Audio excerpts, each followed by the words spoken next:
Yeah, I definitely have real friendships from ABA to the point where a lot of my closest friends are people who have since resigned as volunteers and gone on to the next phase of their life.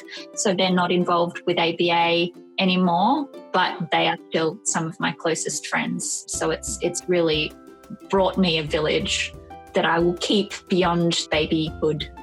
Welcome to Breastfeeding with ABA, a podcast brought to you by volunteers from the Australian Breastfeeding Association. Breastfeeding with ABA is a podcast about breastfeeding, made by parents for parents. In this episode, we'll be talking about the importance of support as a new parent and what helped us to adjust to life with a new baby. We acknowledge the traditional custodians of the land on which we are recording and on which you are listening to this podcast. We pay our respects to elders, past, present and emerging, and to any Aboriginal people who are listening today. We also acknowledge Aboriginal women who have breastfed their babies and raised families on this country for thousands of years. Each episode, you'll hear from volunteers around Australia. My name's Jessica. I'm a breastfeeding counsellor with the Australian Breastfeeding Association. I have two children. I have a 13-year-old daughter and a 10-year-old son. I'm Emma. I'm a breastfeeding counsellor with the ABA as well, and I have two children, an 11-year-old boy and an 8-year-old girl. My name's Inez. I'm a breastfeeding counsellor from Brisbane, and I'm also a maternal and child health nurse and a mental health nurse, and I've got three children, a son who's 21, an 18-year-old son and a 16-year-old daughter. Having your first baby is a huge adjustment. It's different for everyone, but Emma, Inez and I all experienced feelings of isolation. When I had my first baby, I was the first of my friendship group to have a baby, so didn't really have a lot of people around me with experience with babies. My brother has a child who's just 6 months older than my oldest, so at least I sort of had that connection. But his baby was really the only baby I was around much. I think I would have felt really isolated if I hadn't rocked up to that first ABA meeting when my son was 3 weeks old. Okay, so I had my first baby in the late 90s and we just moved to Brisbane. We'd been living in Brisbane for about 5 years. We'd moved up from Sydney, so we had no family here, only work friends. And, it was pre-internet. I guess the internet was around, but it wasn't as, commonplace as it is now. And it was pretty common back then for people in Brisbane not to have family around, because at that time, about 1,000 people a week were moving up here from Sydney and Melbourne. So what I found when I was running ABA meetings was there was a lot of new parents with no family locally. A lot of the time it did feel really isolating, just that I was going through this thing that I didn't have anyone around me who had recently gone through and who knew what that was like. Something that Emma, Inez and I all have in common is that we've found support from other parents, both in parents groups set up by our local maternal and child health nurses and through the Australian Breastfeeding Association. I joined the ABA after I had my second baby. The reason why I didn't join when I had my first was because I found a mother's group through the maternal and child health nurse really, really early on. So I never sort of got around to joining. But after I had my second, I really wanted to become a breastfeeding counsellor because I was so sick of all the conflicting information about breastfeeding, and I really wanted to support mums in their journey with breastfeeding. So I rang up the local group leader and I said, look, I'm interested in training how to become a breastfeeding counsellor. She goes, well, you've got to join and you've got to come to meetings. So I went to my first meeting and everyone was just really lovely, friendly, down to earth. It was really casual. What I liked about my ABA meeting was that there was mums there with kids of all different ages. So it was sort of like you could talk to the mum who had an older child who'd been through what you're going through now. Whereas when in my mother's group, it was fantastic, but we all our babies were the same age. It was a really positive experience and the discussion was really interesting and, I really enjoyed it. Yeah, I actually joined when I was pregnant to attend a breastfeeding education class because I was, a bit worried about this whole breastfeeding business. I knew I wanted to do it, but I had no real idea about how it worked. So I joined so I could go to a breastfeeding education class. And I got so much out of that really left me feeling quite confident that it was something that I should be able to do. But I also knew where to get help and support with it, which was great. I remember feeling quite nervous because it was a group of strangers that I'd never met before that I was going to see. But everyone was so lovely and welcoming and oohing and ahhing over my little baby, as you expect. And I know that's what I tend to do now when new babies rock up to ABA meetings. I really felt so welcomed and part of something right from the beginning. So I just kept coming back. Yeah, I definitely have real friendships from ABA to the point where a lot of my closest friends are people who have since resigned as volunteers and gone on to the next phase of their life. So they're not involved with ABA anymore, but they are still some of my closest friends. So it's really brought me a village that I will keep beyond babyhood. What's even amazing is when your children go to high school and there's kids that used to go to the ABA meetings. So, the mums and, the village just keeps going and going and going. Because Inez is a health professional as well as an ABA volunteer, she knows that finding people to support you is important as a new parent. What springs to mind with my professional hat on as a maternal and child health nurse is that we know that isolation and lack of support is a contributing factor to postnatal depression and anxiety. So I really think it is so vital that we do form that village and ensure that we've got supports in place. What about how you felt when you had a new baby? Did things feel normal? No, it didn't feel normal. I'm laughing because I remember when I was at work and I was about to go on maternity leave, and my boss at the time, he was a father of 3, and he said, being a parent will be the hardest job you'll ever do. And I had no idea what he was talking about because I just thought it was going to be lovely and rosy and I was going to have all this time in the world and my house was going to look immaculate. I was going to have time to cook gourmet meals and paint the spare bedroom. And so I was in for a bit of a rude shock. So it didn't actually feel normal until my eldest was about, I don't know, he might have been about 16, 18 months old, and I returned to work and I actually felt like a normal member of society, because I think for me, being at home with a baby, it did affect my self-esteem because I felt like I wasn't contributing to society because I was no longer earning a wage. Isn't that strange? But I think that's actually a common thing, We sort of attach our self-worth to a paid job, but because we're doing this, one of the most valuable unpaid jobs, that we just sort of don't feel worthwhile. So I didn't actually feel normal until I went back to work. Emma, what about you? Did life feel normal after you had your first baby? Not at all. So not normal. And it did feel like I had, fallen down a rabbit hole and come out in some weird universe where nothing felt quite the same as it had before. It just becomes a new normal after a while, I think is the thing. It's like you don't go back to the normal that you had before you had a baby, but you find a new normal.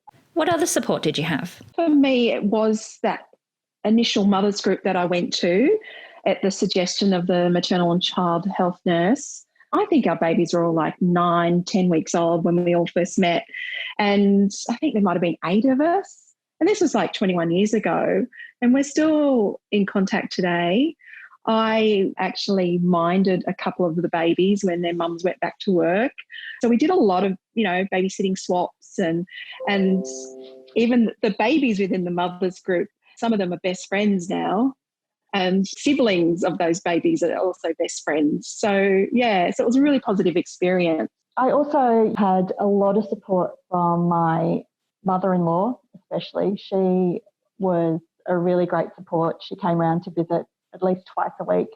She always brought a cake and she would come in and make a cup of tea for us both, and we'd have cake and she'd cuddle the baby while I could have a shower or something like that. I always remember one day her showing up at the door and I was just so frazzled and all I wanted was a shower, but I had a really unsettled baby. And she showed up at the door and I just said, "Here, take the baby. I'm getting in the shower." I did eventually have to ask her to stop bringing cake though, because it got to the point where I was just eating cake all the time and I felt like I was never going to lose that baby weight if I kept eating cake at that rate. We're going to take a quick break now to hear from Nguyen, a breastfeeding counsellor who will tell us why she volunteers with ABA. Hi, my name is Nguyen and I am an ABA volunteer from Victoria. You are listening to Breastfeeding with ABA. I got involved in ABA since 2010 as a new mother. I got postnatal depression after my first was born due to many worries that any new mom can experience, such as, how do I know if I have enough milk for my baby? Why is my baby crying? Why is my baby still wants to be fed a lot? What should I do to increase my supply? And at a regular checkup, the local maternal and child health nurse recommended ABA to me and suggested if I wanted to ABA training to become an ABA breastfeeding counselor to help mothers like me, but had more challenges due to the language barrier. So I signed up as a volunteer and then a trainee, and finally I became the first qualified breastfeeding counselor who speaks Vietnamese. I got involved with ABA because it is an opportunity for me to recognize my potentials and my skills that are helpful in supporting others. It gives me the confidence in myself and that I am useful. What I love about ABA is that I am received the support and encouragement, the empathy and understanding. The skills I have learned from ABA are extremely useful in my professional work and my personal life. When I talk on the phone in the helpline to support moms, I feel I'm listening to myself 10 years ago when I had my first baby. ABA gives me the opportunity to help other moms and their families to have the confidence or at least to be listened and supported. The Australian Breastfeeding Association is a registered training organisation that offers volunteer traineeships. Volunteers have the opportunity to complete a Certificate 4 in breastfeeding education. For more information, visit breastfeeding.asn.au/training/volunteers or click the episode notes. RTO number 21659. Let's go back to the episode. Inez, can you talk a little bit about the support that maternal and child health nurses can provide? Your local maternal and child health nurse centre or clinic is a valuable source of support. We are there to support new parents with checking the baby's growth and development and helping with feeding, but also helping with the adjustment to parenting. So I actually take great pride in checking in with my mums, if they're well supported, seeing how they're going, all that kind of stuff. And we also do screen for postnatal depression and anxiety as well. So if anybody is feeling down or overly anxious and feeling overwhelmed, your local maternal and child health nurse is a good first port of call, as well as your GP. I know something that I always encourage people to do is just be really honest on those mental health screenings. I've spoken to so many mums who've said that they didn't really tell the truth about how they were feeling and maybe they regretted that later on. That was me. I totally lied when they screened me because I was really worried about being judged, which is totally unrealistic thing to be fearing. But that's where I was, because I think it's kind of connected to that feeling like the world didn't feel normal to me. So I kind of felt, I didn't know what a normal reaction was. And I so wish I had been honest in those screenings now, because I probably could have used some more support, but I didn't get it because I didn't let anyone know I needed it. Digital support can be just as important as face-to-face support, especially now. The internet and digital support has evolved so much, even in the last 6 months, I think. For me in, 2006, 2007, it was all about discussion forums. ABA used to have one, and that for me was a really important kind of digital village, and the people who I met on there over a decade ago now are still very close friends. One in particular, person that I met on there was in my local ABA group and is now one of my closest friends, and our teenage daughters are still best friends. They get their photos taken with Santa together every year since they were 3, and they're teenagers now, so I'm hoping that they'll do that until well and truly into adulthood, but it's very cute. So for me, that I felt so isolated that reaching out to someone online was easier. Emma, do you want to sort of speak to that a little bit as well? Because I know obviously that you had a similar kind of experience. Yeah. So, I first met you on the ABA forum, Jessica. So, we've known each other for a really long time, thanks to that internet connection as well. I didn't find any online communities like the ABA forum until after my son was over a year old, because I'd gone back to work part-time at that stage, and I wasn't able to get to my local ABA meetings anymore. And I just happened to find on the ABA website a link to the forum, and I thought, that might be good. So popped in there and found this whole community, and I think there really was that kind of feeling of connection and village in that community. It was beautiful. So I spent quite a lot of time in those days connecting with people in that community. And then I also have some good friends that I made through that I'm still in touch with today, even though that forum hasn't been active for quite some time. And it was ages, years and years and years since I last even had a look for it. Then from there, I guess I moved on to Facebook groups. So there was some Facebook groups that kind of spun out from that ABA forum. And I've connected with other groups of parents through Facebook groups since then as well, that aren't necessarily ABA connected, but more with, I guess, where I'm at in parenting now. So a lot of groups with parents with other primary school age children and similar parenting values that I found, which can be really supportive and useful. But we also have our ABA groups, which are really nice as well.